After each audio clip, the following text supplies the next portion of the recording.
Play 1, Empty Nest. Time, early 1960s. Setting, a large apartment in an urban Jewish neighborhood.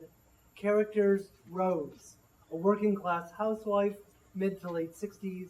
Leo, her husband in his 70s. Adam, their son, in his mid-20s.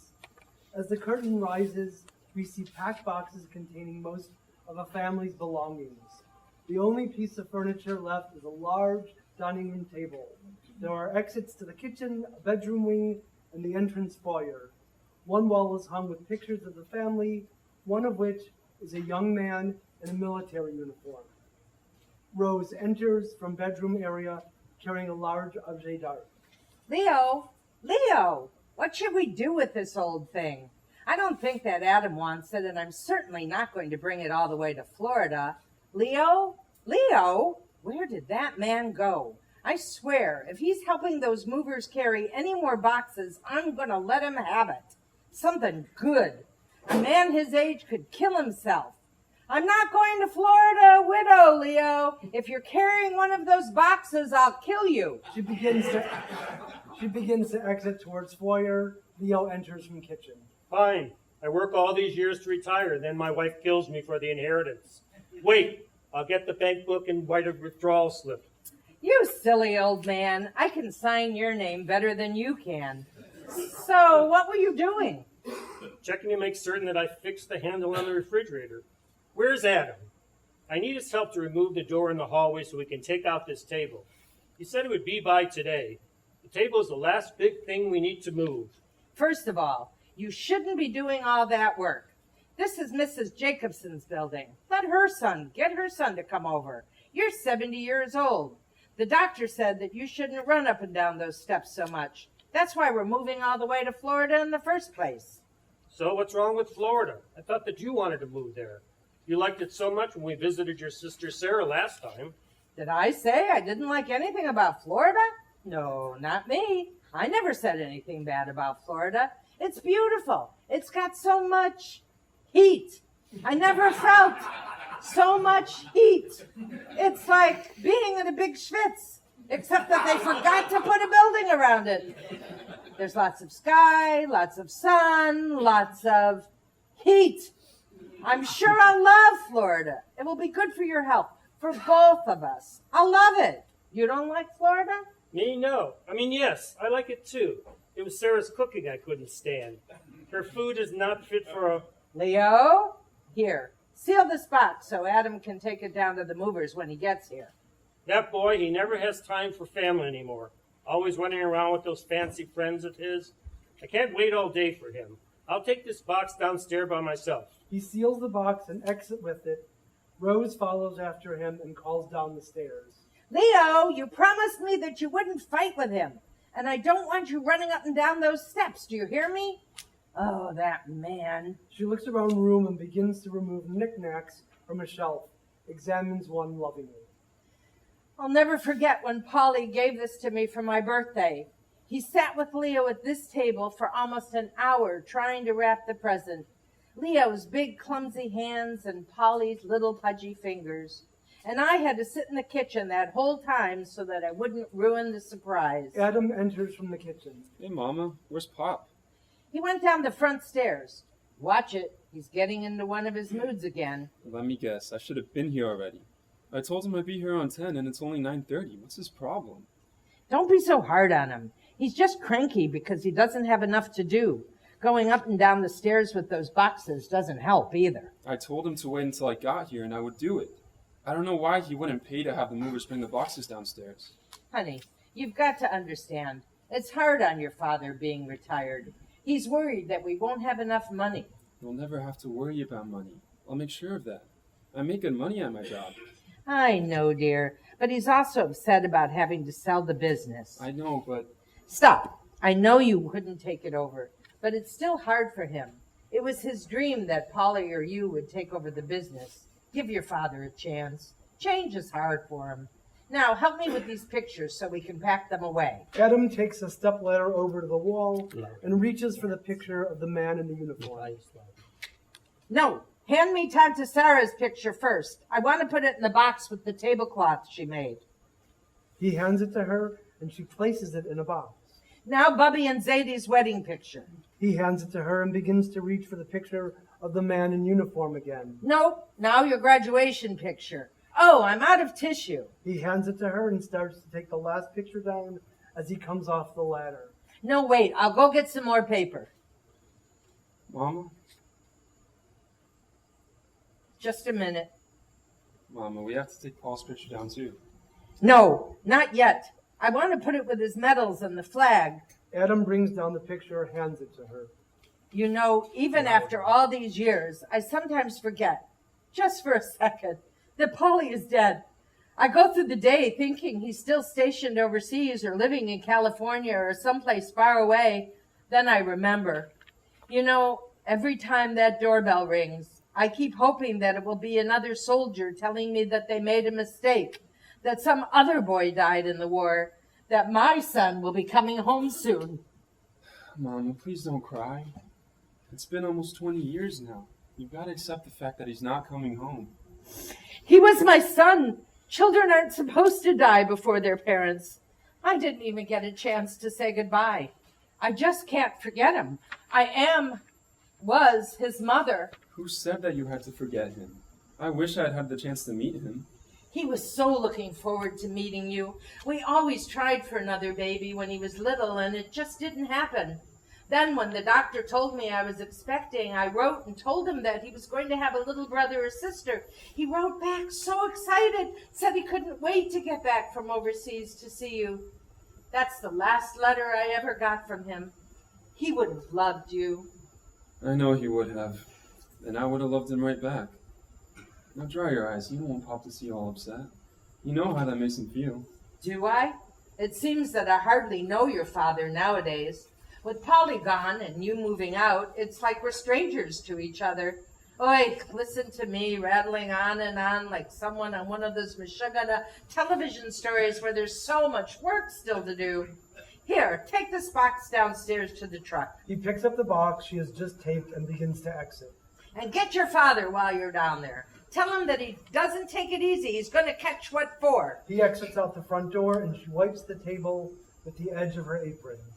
Polly always liked to sit over there, and Adam liked to sit here, closer to the kitchen door.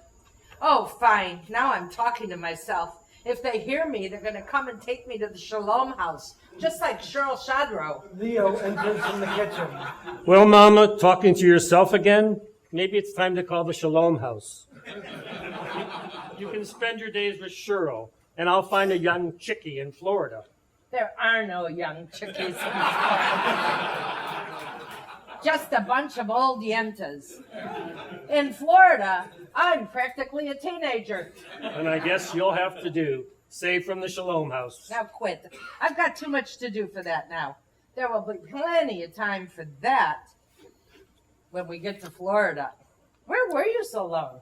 In the basement with Mrs. Jacobson. We were smooching behind the furnace. What do you think I was doing? I went down to the basement to look for my toolbox so I could take off that front door. I'll do that now, Mama. Rose. What?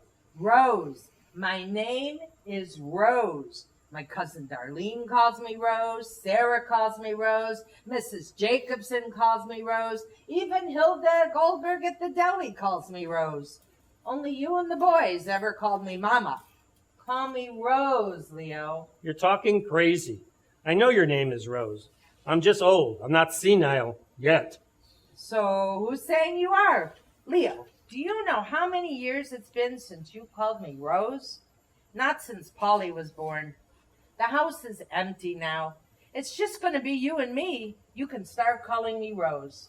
What is this? Suddenly it's not good enough that you're a mama? It's not that. It's just that now when I look in the mirror sometimes, just sometimes, I'm shocked by what I see. That young girl I used to be is gone. Gone.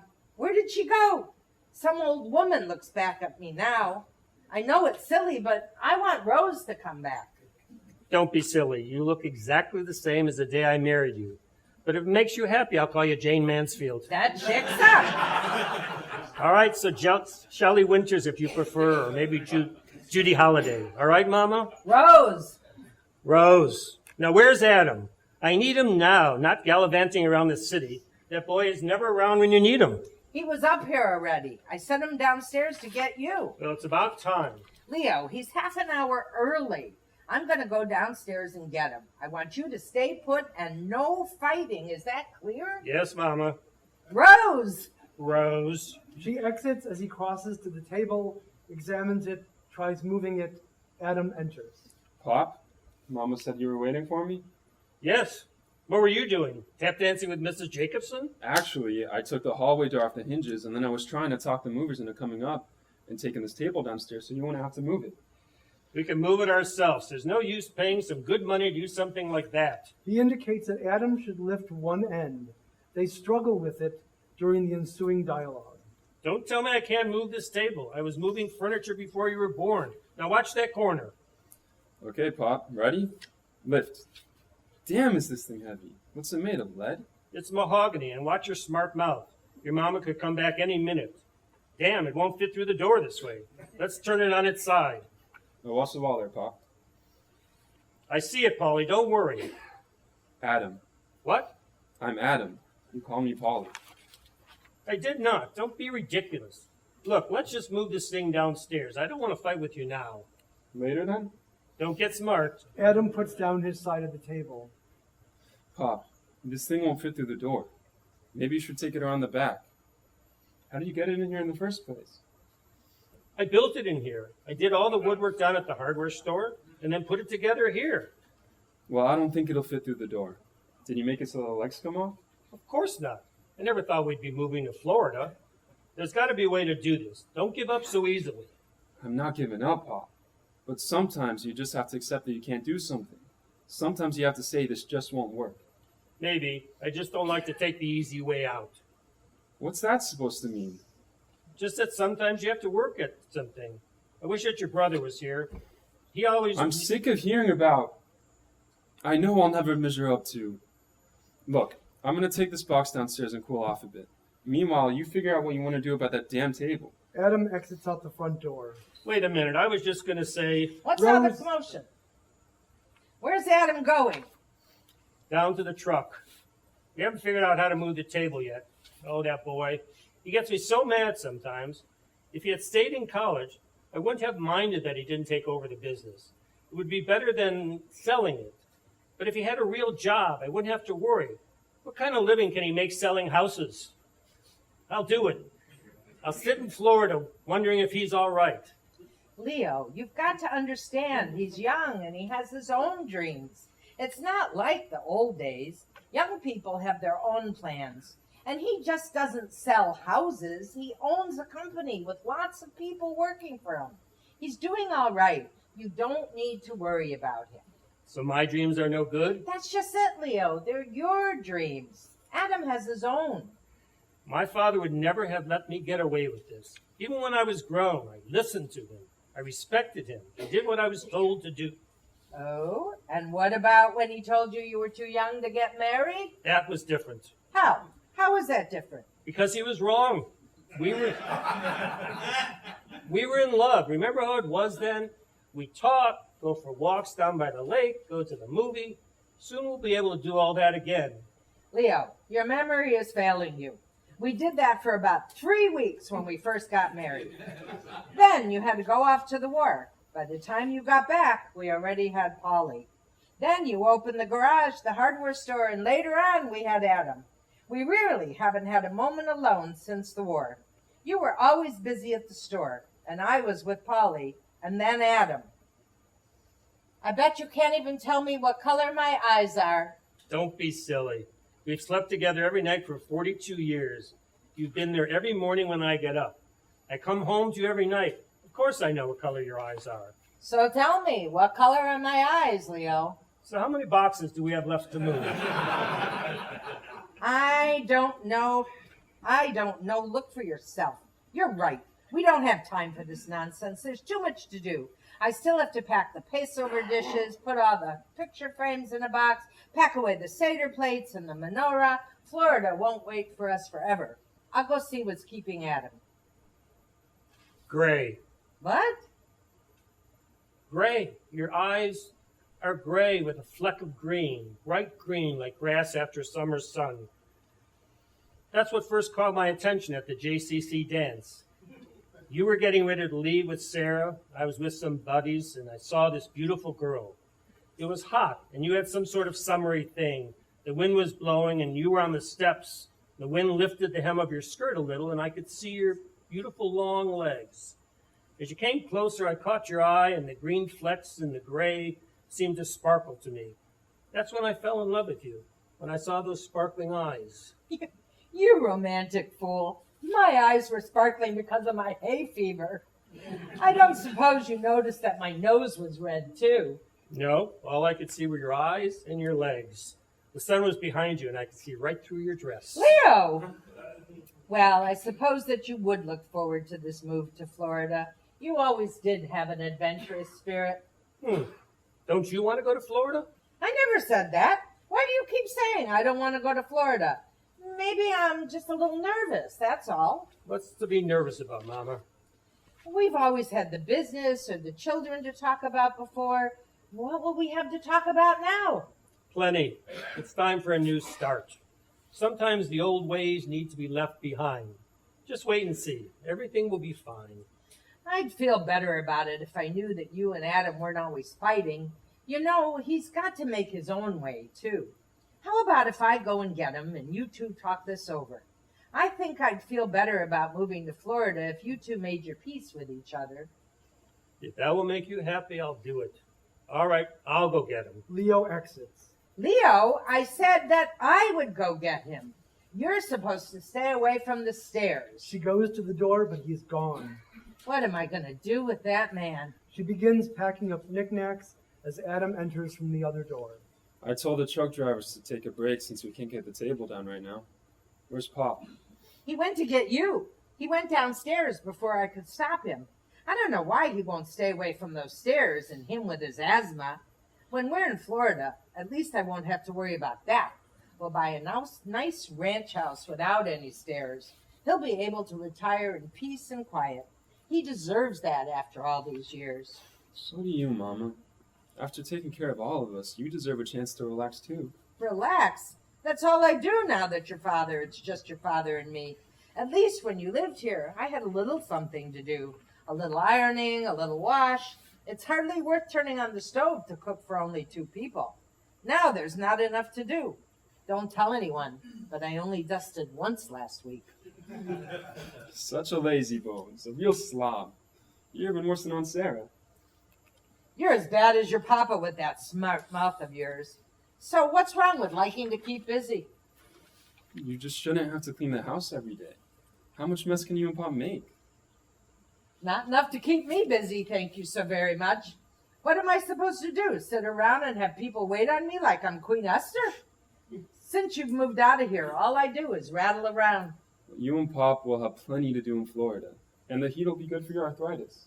So what am I going to do down there? Play baseball? Who do I look like, Sandy Koufax? After 20 years, the arthritis is like an old friend. When you're old, you're supposed to ache a little. It's God's way of letting you know you're still alive. Besides, everyone I know lives here. You'll have Aunt Sarah. You two get along so well. Yeah, we get along so well because she lives there and I live here. It's perfect. When we visit, by the time we get on each other's nerves, it's time for one of us to go home. It's a nice arrangement. Why change it? If I get in a fight with Sarah, who will I talk to? A flamenco? Flamingo? What? Flamingo. It's a bird. Flamenco's a dance. What do I care? I'm not going to dance with it. I'm not senile, you know, dancing with birds. And how am I going to shop down there? They don't even have fresh herring living down there. They don't have them here either, Mama. It's not like you go down to the East River and catch them. You'll get them in a jar, just like at Goldberg's Deli. Don't you want to go to Florida? Did I ever say that? I'm just worried about how I'll cook for your father. I can't walk all the way to Goldberg's Deli from Florida. Pop will drive you to the supermarket and you'll shop there. Supermarkets. I don't like it. All those people. I won't know who I can trust and who to watch. So you'll watch everyone, just like you taught me. If you don't want to go to Florida, why don't you just tell him? Why does everyone keep saying I don't want to go to Florida? Leo enters. You don't want to go to Florida? I never said that. Florida is lovely. If that's what you want, then we'll move to Florida. Good thing, too, since all of our furniture will be there. Lots of people are moving out of the city. You and Mom will be happy in Florida. You'll see. I'd be happier if I knew you had a good job. If you weren't going to use your college education to be a doctor or a lawyer, you could have run the store. Pop. Then we wouldn't have to go to Florida. Leo, you promised. Pop, that's not fair. Who said life was fair? Did you get some sort of memo that said, from now on, life will be fair? You're supposed to do what's expected of you, what's right for the family. Adam, Leo, please stop. I don't want to leave with you two fighting. No, Mama. He's got to hear how I feel. Pop, I don't want to spend my life trapped behind a desk or behind a counter in a store. I couldn't stand doing the same thing every day. It was good enough to feed you, to send you to a fancy college, and now I'm told it's not good enough for you. It would have been good enough for Paulie. He would have taken the business over. Why can't you be... More like Paul? Go ahead, say it.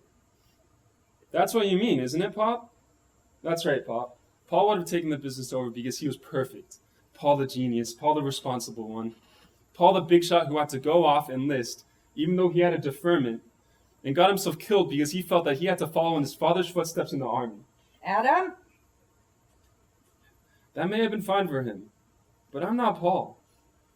I'll never be as good as Paul. All my life I grew up hearing about how wonderful my big brother was. I wish I had known him, but he's not much more to me than a shadow I had to live in. I can't compete with a dead man. I'll take this box downstairs, then I'm leaving. Adam exits. Adam, you don't... Leo, are you all right? I'm all right. I really did it, didn't I?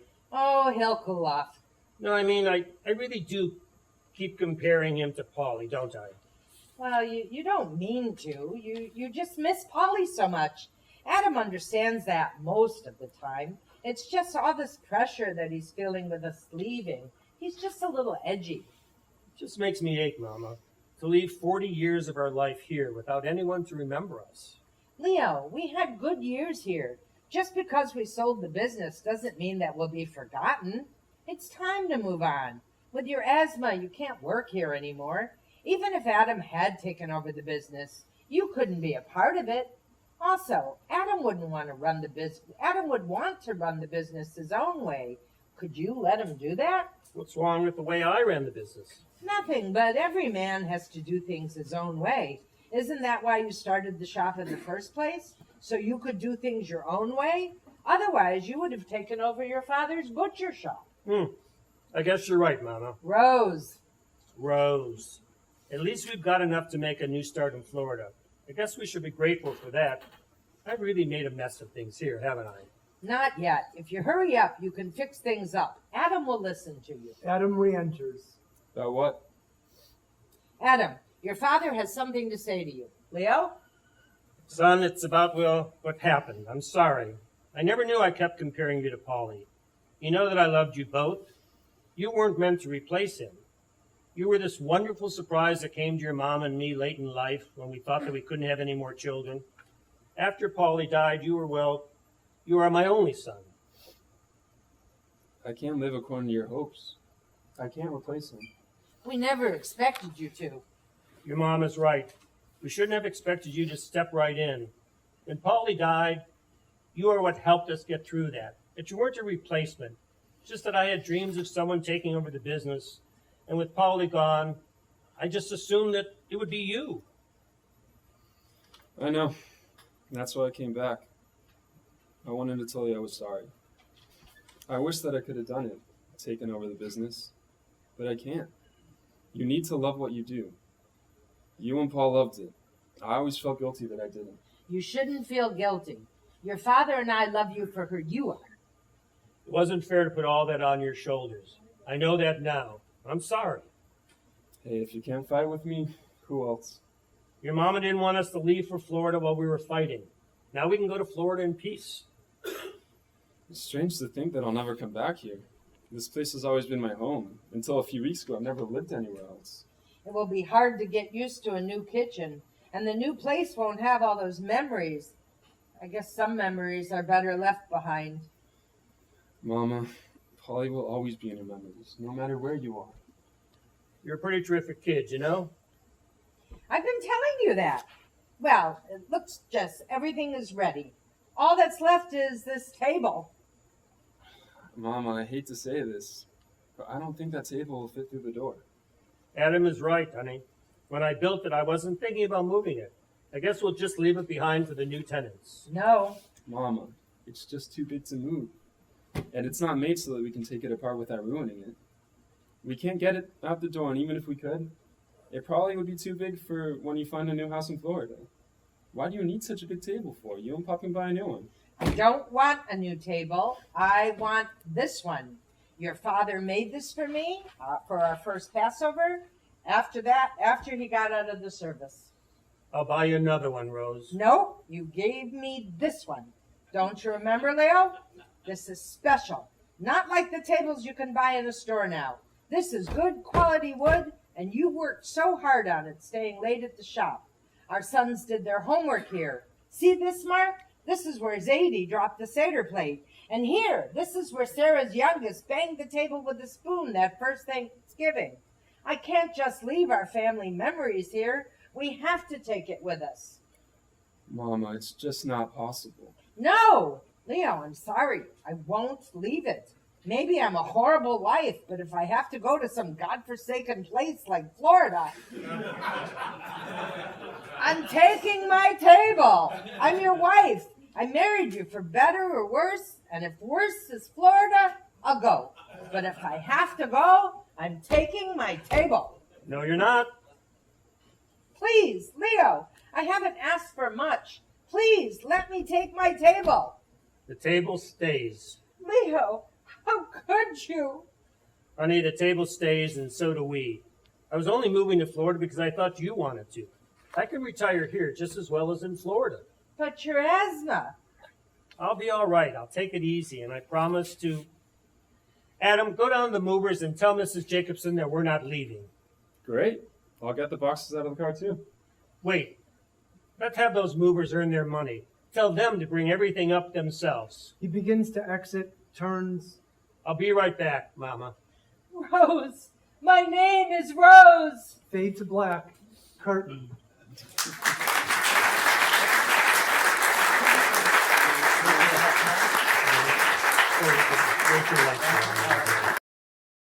Play 2. Mixed doubles. Scene. The same apartment as in the previous scene, now a condo in an up-and-coming neighborhood. Time, the present. Characters. Michael Berger, attractive, polished professional in his mid-20s. Harry Duncan, a pleasant-looking truck driver in his 60s.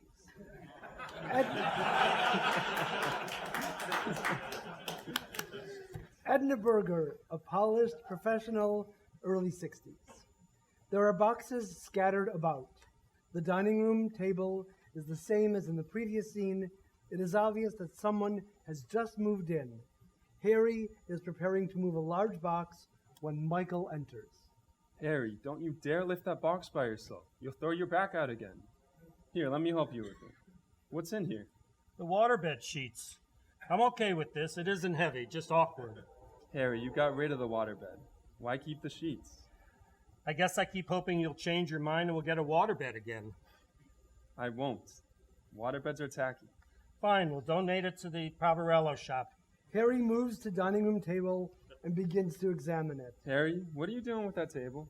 I'm trying to figure out how to take the legs off. It won't fit through the door unless we take it apart. I'll unpack my power saw later and we'll cut them off. You'll do no such thing. I want to keep it. Why? It's a mess. It's got paint splotches on it, and I don't even know how this stain got here or what it's from. Look at this scratch. It's a piece of old junk. It's not junk. Believe me, I know junk when I see it. Points to waterbed sheets. This is a one-of-a-kind treasure. Look at the detail, the quality of wood. I bet it's mahogany. It's a masterpiece in the rough. This is more than a table. It's a perfect example of 20th century craftsmanship. You know how I am about refurbishing old things. Hey, watch it. Oh, quit it. You know what I meant. I want to keep it, okay? Come on, we got so much to do. I want to put the knob back on that door, unpack a few boxes, make the place presentable. You know my mother will be in town tonight. Who knows when she's going to have the time to visit again? I want everything to be right. All right. I can't wait to meet her. It's too bad she can't stay a while. I'd rather see her when we haven't been moving all day. I want to make a good impression. You don't have to worry about that. She'll love you as much as I do. Besides, she'd rather relax at home with us. With all the traveling she does, she seldom gets a chance to sit back and chill. We'll order something in, kick back, and you two can get to know each other. I've got it all under control, trust me. Are you sure? I really like to do something special. It's okay. When my dad was alive, he got transferred a lot. Mom knows what it's like on moving day. Ordering in will be cool. Now where's my phone? It's in the kitchen. I put it next to my phone. They had a jack in there for my landline phone. I can't believe you have a landline. Michael exits the kitchen to get phone and returns. With an answering machine, no less. Not even voicemail. What is this, 1994? 1994 happened to be a very good year for me. Oh, the memories. That was the year I drove from LA to Key West with my friend. It was a good year for me too, you know. That's the year I was born. See? Another reason why it was a good year. Call me old-fashioned, You're old-fashioned. but I like the security of a real phone. During 9/11, no one's cell phones worked. Okay, I get it. But I can't believe that a man as butch as you are has a princess phone. It reminds me of my youth. But in pink? Hey, they're hard to find. I had to take what I could get. I plugged in the answering machine too, but we'll need to change the message, so we're both on it. Answering machine? There's this thing called voicemail. I may be a bit of a Luddite. I like it. How do you guys say kick it old school? No one has said that since 1995. Oh, be quiet and let me hold on to my past. As long as you don't hold on to those waterbed sheets. My phone's dead. I gotta find the charger. How will you manage? Imagine that. You without access to a phone. It's just like an episode of Survivor. If I didn't know better, I'd swear that you hid the charger. I know how you hate that thing, technophobe. Maybe it's in the kitchen. While I'm in there, I'll use your landline to order dinner. You know how to work it? Of course, I've seen enough Joan Crawford movies to see how it works. Well, then take off your earrings first. I'm not wearing... Oh, very funny. He begins to exit. Pepperoni and onions. What? Order pepperoni and onions on the pizza. No, you won't. No pizza. Too much fat and cholesterol. Sushi and grilled veggies from Tokyo Palace. No way. How about fried chicken? New Wheel Peruvian? What the hell is that? Mexican? Thai? Soul food. You must be joking. How about Jewish soul food? Well, Chinese? yeah. I take it your mother doesn't keep kosher. Please. She keeps Reform kosher. A list of takeout menus in one drawer and brochures from caterers in the other. Anyway, kosher doesn't count in takeout Chinese. That's why the best Chinese places are in Jewish neighborhoods. Where are those menus? Do you know what year it is on the Chinese calendar? No? It's 4717. What year is it on the Jewish calendar? I'll have to check with my mother, but I think it's 5779. My God. What? That means your people had to go without Chinese food for a thousand years. What did you do on Christmas Eve? Oh, you're a regular laugh riot. See? It pays to be organized. More like anal retentive. What? I said Chinese food gives me the incentive. I got to work on unpacking. Go ahead and order, but not that human stuff. Real Chinese, like chop suey. That's such a stereotype. How about chicken? You like orange chicken? I like orange beef better. You're the only chicken I like. No, don't start the chicken line. But then if we get mushu pork and extra crispy egg rolls. Mushu vegetables and spring rolls. They're not as greasy. Egg rolls or it's no deal. Okay. I swear, I wonder how you manage to stay so healthy with all those poisons you put in your body every day. Michael exits. Maybe it's all the beard cases I deliver. Since I don't sit behind a desk all day, I don't have to join some fancy gym like those guys in Chelsea. Have an egg roll, Mr. Goldstone. Harry takes waterbed sheets box, begins to exit the bedroom as Michael re-enters. All taken care of. I was just moving it in the Harry, where are you going with that box? I was just moving it into the guest room closet. Just until we get a chance to take it to the resale shop. Don't worry. Oh, I'm not worried. Those things will not be staying long enough to be stored. I'm worried about your back. You should have asked me to help you carry it. It's not that heavy. If I knew you were going to make such a fuss every time I picked up the box, I would let you talk me into hiring movers. Well, I don't want to gloat, but Like hell you don't. I still say that combining all your stuff and mine would have made it too expensive. It makes more sense to do it. Harry, I told you I would have paid for it. It's taken us 2 days so far, and we aren't even unpacked. Time is money. In the long run, it would have been cheaper to hire movers. How many times do I have to tell you, don't worry about money? I can afford it. I would have been happy to pay for it. I'm not going to have you paying for everything just because you make a ridiculously high salary. Listen, you're worth it. A man with your skills are in high demand. Speaking of your other skills, I was hoping to get another one of your terrific back rubs out of this. Only one a week, and you just had one 2 days ago. Now you tell me. I wouldn't have moved in with you if I knew that. There wasn't a limit when we first started dating. If I recall, you loved rubbing my back then. That was ages ago. Well, to someone as young as you, a year and a half may seem like ages. But after you've been around as long as I have... Oh, watch it. You're turning into Charleston Heston again. Moses alert, Moses alert. Warning, Will Robinson, Moses is approaching. How do you know about the Space Family Robinson?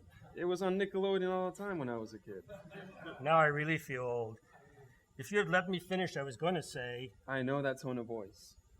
It was like you just came down from the mountain with the 10 Commandments. Thou shalt respect thy elders. At least you can compare me to Heston in Planet of the Apes. In that, he was hot. Great, then I get to be Roddy McDowell in a monkey suit. Thanks a bunch. Come here, little monkey. How is it that I'm so lucky? No, I know where this is going. And we have too much to do before my mother gets here. That reminds me, we got a delivery yesterday. A housewarming gift from her. It's in the guest room. Michael exits. Hey, we were having a hallmark moment there. Michael re-enters with a large framed print. What do you think? Here, read the card. I hope that you and Harry enjoy this. I look forward to meeting him and getting to know him better. Love, Mom. What did you tell your mom about us? I told her about how great you are, how happy I am, everything. At least everything important. Things will be fine. You worry too much. Come on now, help me hang this. How about if we put it up there? There's already a hook in the wall. Pass me the ladder. All right. Harry passes Michael the ladder, and Michael climbs up and hangs the print. It's crooked. A little higher on the left. No, the other left. Here, let me help you. Harry climbs the ladder, and they both hang precariously. The phone rings in the kitchen. I'll get it. Have you got the picture? It's a print, and no, I don't have it. Let your damn answering machine get it. I'm afraid I'm going to drop it. Edna's voice. Michael, hello, it's me. Listen, honey, my flight got in quite early. I tried calling you when I got to the airport, but the call wouldn't go through. I took an Uber from the airport. Anyway, I think I'm near your place. I'll be there in a few minutes. I hope that I catch you at home. If not, I saw a cute little cafe. I'll stop there. Oh, my phone's dying. I'm turning it off now. I'll charge it when I get to your place. Toodles! Is it genetic? This thing with you not charging your phone? Oh, shit. If she's near the cafe, she must be right around the corner. Not necessarily. What? Sweetie, this is a gay neighborhood. There's a cute little cafe on every corner. Not her. I just know she's here. She's got an incredible sense of direction. See what happens when you don't charge your phone? They get off the ladder. What's the big deal? So your mom will be here soon. She says she knows what it's like on moving day. Damn, I thought I had more time. I wanted to fix that door, clear off the table, polish it, and now there's no time. I better run out and pick up the food. Michael, calm down, honey. I could use a break anyways. You said that your mother would be fine if we were casual. It's just that I wasn't expecting. I didn't get a chance to. Damn, I needed more time. Please see if you can do something with that door, please. All right. I'm gonna run down to Shanghai Susie and pick up dinner. The car's in the back, right? Michael runs out of the kitchen. Yeah, bye. Sometimes I forget that he's so young. He can boss around CEOs of multinational corporations, but his mother spooks him. Well, I'm going to meet his mother. I should at least wash up. Now, where do you put those towels? Mr. Efficiency, Probably took the box right into the bathroom. Harry exits to bedroom area. Soon after, Edna enters from the front door. Hello, Michael? Harry? Guys? The downstairs door was open. She spies the print, Oh, very nice. straightens it. Michael, there was no name on any of the bells. I saw the lights on, so I just came up and let myself in. Michael! She exits to kitchen. Harry enters from bathroom, drying his hands and carrying a screwdriver. Picks up doorknob and begins attaching it to the door. Let's get that knob attached. Edna re-enters and is taken aback by seeing Harry. Oh, hello. I didn't expect to see anyone here. Sorry if I startled you. You must be Michael's mother. I didn't hear you come in. I was just putting the knob back on the door. It had to be removed to get some of the furniture through the door. Well, when you're done, maybe you could do something about the vestibule entrance. I just sailed by without buzzing in. It doesn't seem very safe. You're right. We taped it open so we can move things in easily. Usually things are brought in the back, but the bedroom dresser wouldn't fit in the kitchen. I'll let the janitor know when we're finished moving in. Oh, I'm so sorry. I thought you were the janitor. Is my son or his Harry here? Oh, Mrs. Berger, I'm sorry. I should have introduced myself. I'm Harry Duncan. Oh, excuse me. I didn't realize. Please call me Edna, now that we're practically in-laws. I'm so embarrassed. I didn't know that you were Harry's father. I thought that you were the maintenance man or something. The way you're dressed and I mean, you were probably helping the boys move. I can't wait to meet your son. He's made Michael so happy. Whenever I talk to him on the phone, it's always Harry this and Harry that. But he never mentioned that Harry was a junior. But then, why should he have? I feel like I know Harry already. Not as well as you think. So what did Michael tell you about me, my Harry? Mostly about how wonderful he is. You know how it is when young men are in love. Intimately. He didn't give you any specifics? No, not really. Just how wonderful he is and how close they've become. Is Mrs. Duncan here? My mother's... No, there's no Mrs. Duncan. Oh, I'm sorry. We never had any juniors in my family. Does it ever get confusing with two Harry Duncans? Not until recently. I really should keep moving. Don't let me stop you. Oh, go ahead and finish with that doorknob. I'll unpack a few boxes, make myself useful. Where are the boys? Michael went to pick up dinner. We were pretty bushed after working all day. He thought it'd be easier to have takeout food rather than having to go out for dinner. I hope you don't mind. That's fine with me. It must be especially difficult for a man your age after such a busy day. When my husband was your age, he'd never have done anything like this. He would have insisted on hiring someone. You must be young beyond your years. Some days I feel my age, and other days I feel like a 25-year-old. And some days I feel like killing a 25-year-old. I know how you feel. They may be grown, but they'll always be our children. Michael hasn't sent me pictures of the two of them together, but if he takes after you, well, he must be very handsome. Does Harry resemble you much? It's like looking in a mirror. Michael did mention that Harry had beautiful wavy hair. I see where he gets it. Oh, Michael's going to get it all right. I beg your pardon? Oh, nothing. I was just thinking about Michael, something that Michael forgot. Not his wallet. He always used to leave the house without it and then come running back frantically. No, I've cured him of that. Whenever he goes out, I pat his fanny to make sure he's got it.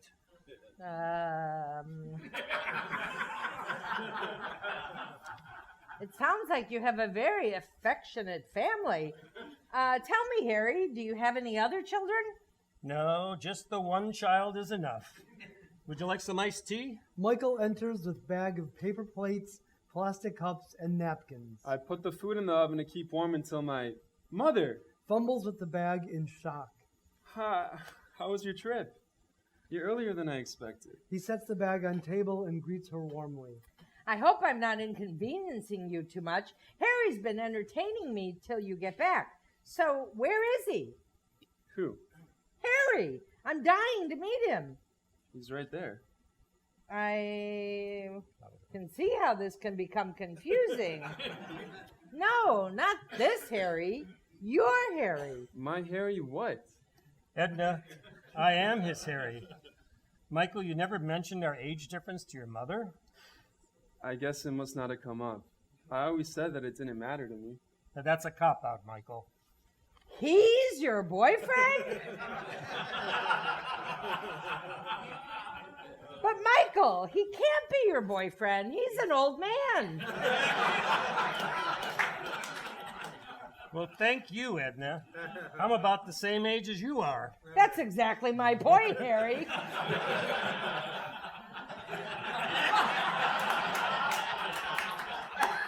No offense meant, but you're old enough to be his father. Mother, please. I knew that you'd react this way. That's why I didn't mention it. So instead, you string me along and have him go in on it with you, tricking me into thinking he was his own father? How long did you think you could get away with it? Wait a minute. I never did anything to lead you to believe that I was my father. I mean, that my father was...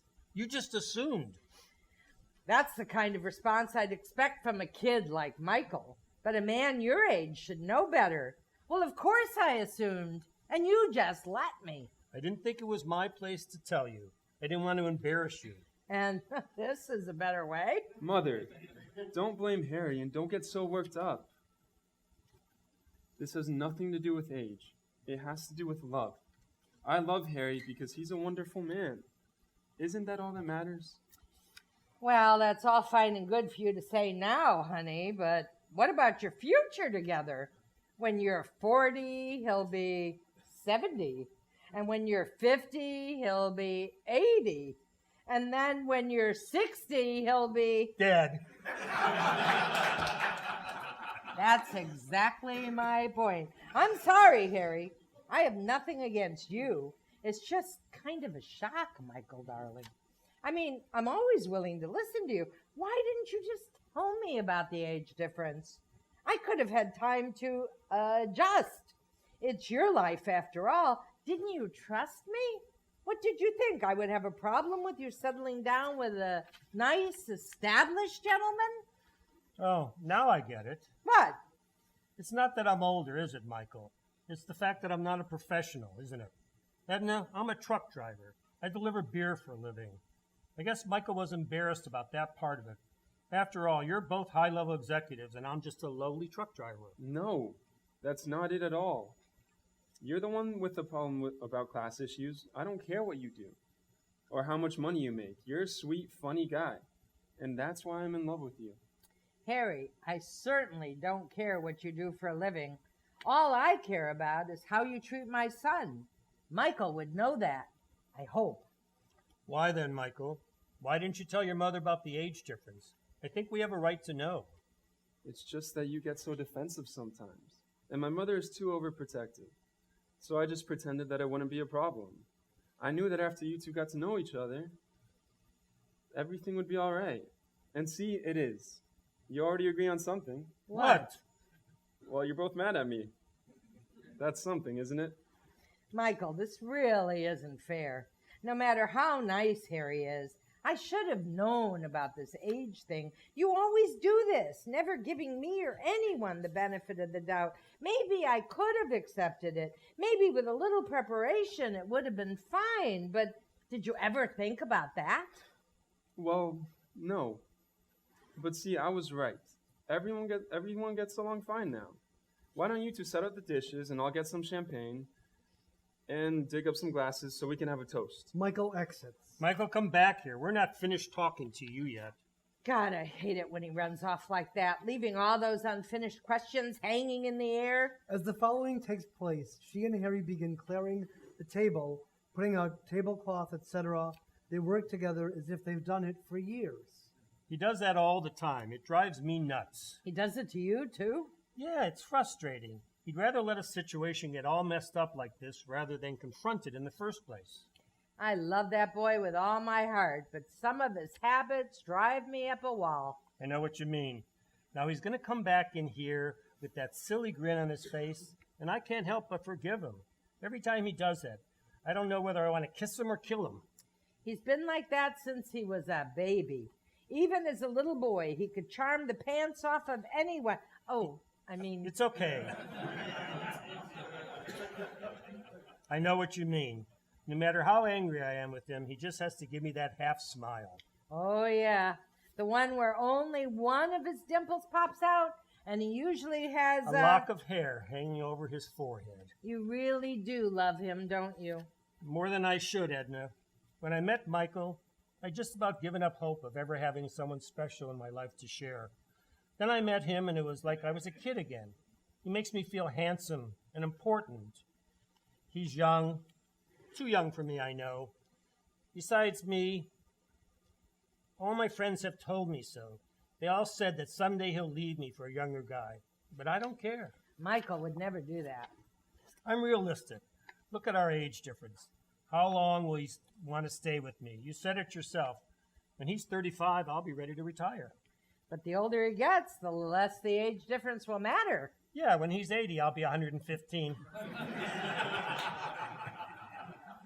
There are no guarantees in life, Harry. If he settled with someone his own age, he could lose them to a car accident like I did. You can't spend your life worrying about what might happen. I did that with my husband. After his heart attack, I kept waiting for the next one when I should have been enjoying each day with him. He finally recovers, only to die 2 months later because some drunk got behind the wheel. Don't make that mistake, Harry. Don't spend your life waiting for the other shoe to drop. Maybe Michael's right.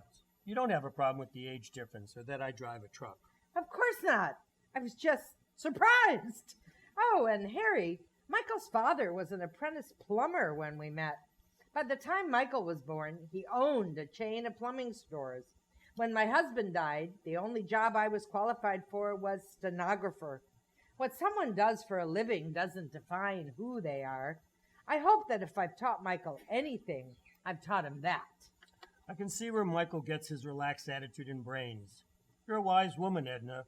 Michael's lucky to have such a wonderful mother. Hey, I'm happy to have someone who can help me keep that kid in line.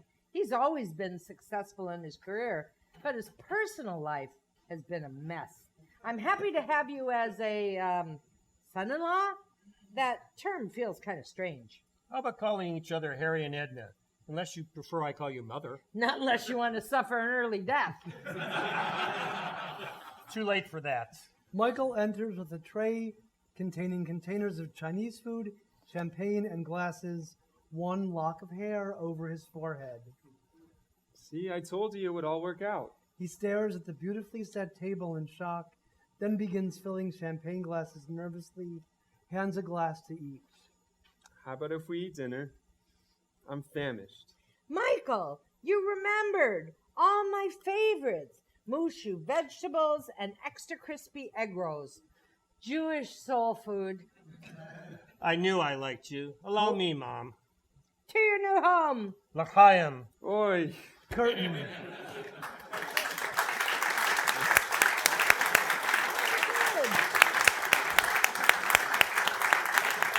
this one then?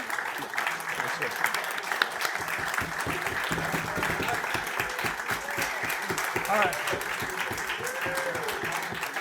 And to our playwright, Rick Harlan. Place, and I didn't remember that I had the... They didn't